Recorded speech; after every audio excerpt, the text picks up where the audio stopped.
it's like that's seems to be how the human mind is built. But that's the key, right? Is the mind is built that way.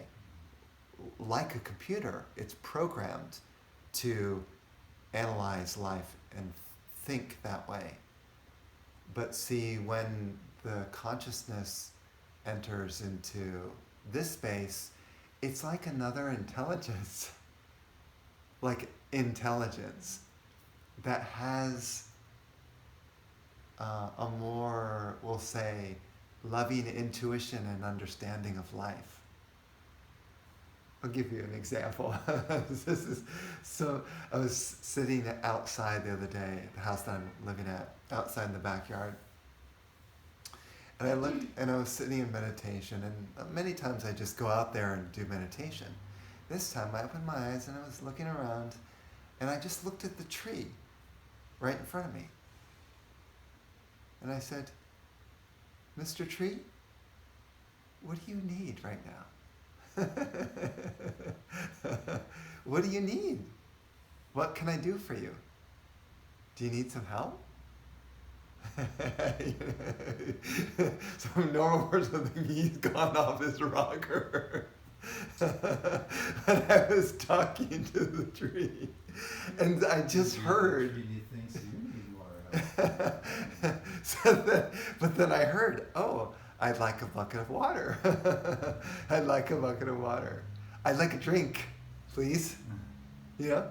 And somehow I knew that the tree was conveying this request to me. So I went over to the nearest house and I filled up a bucket and I gave it to the tree. And somehow, the moment that I did it, it was just like this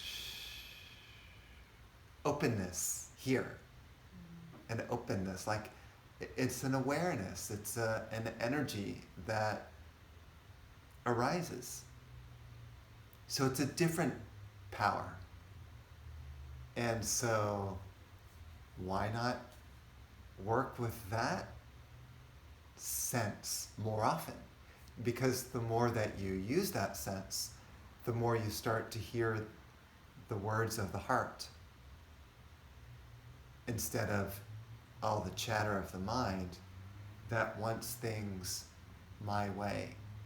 Because you see, normally I would have gone to the backyard and just meditated because that's my habit and that's what I usually do. You see? It's a habitual, it's a groove that I got into where almost like a subconscious patterning, but that's just what I do. So this was kind of out of the ordinary of like talking to the tree and getting the message. So each time that I break out of the normal groove and pattern and just kind of wonder,